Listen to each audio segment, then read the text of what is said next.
another late one, as you can see. It's pretty dark outside there. Right, let me show you what I have done. Put the camera around. Right, we've got this Iveco Daily. It's one of the huge, massive ones. Look at that.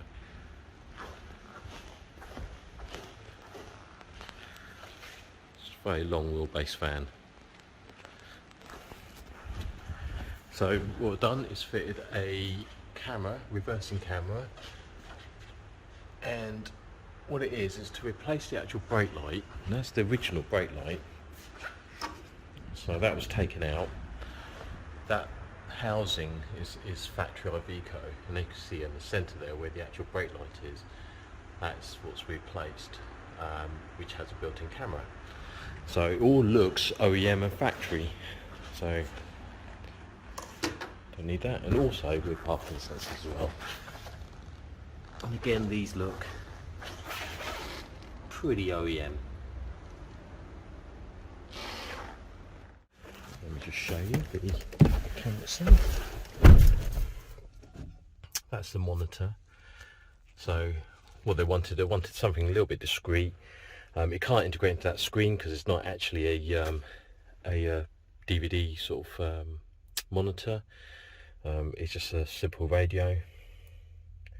So obviously fitting any monitors on the dash just looks hideous. So putting a rear view mirror one, and what it is, I've got the original Iveco stalk as well.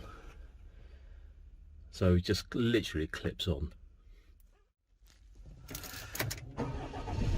So if I put into reverse, it flicks on, and you've got the rear view.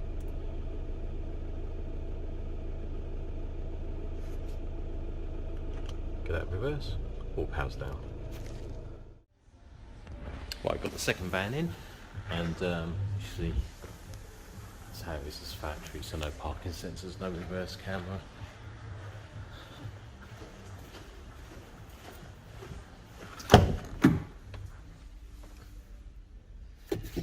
It has got a mirror mount, so we've got one that's specific for this vehicle.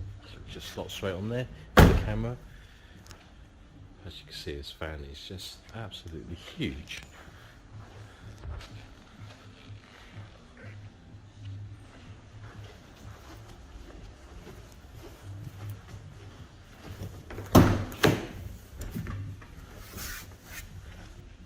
The size of that.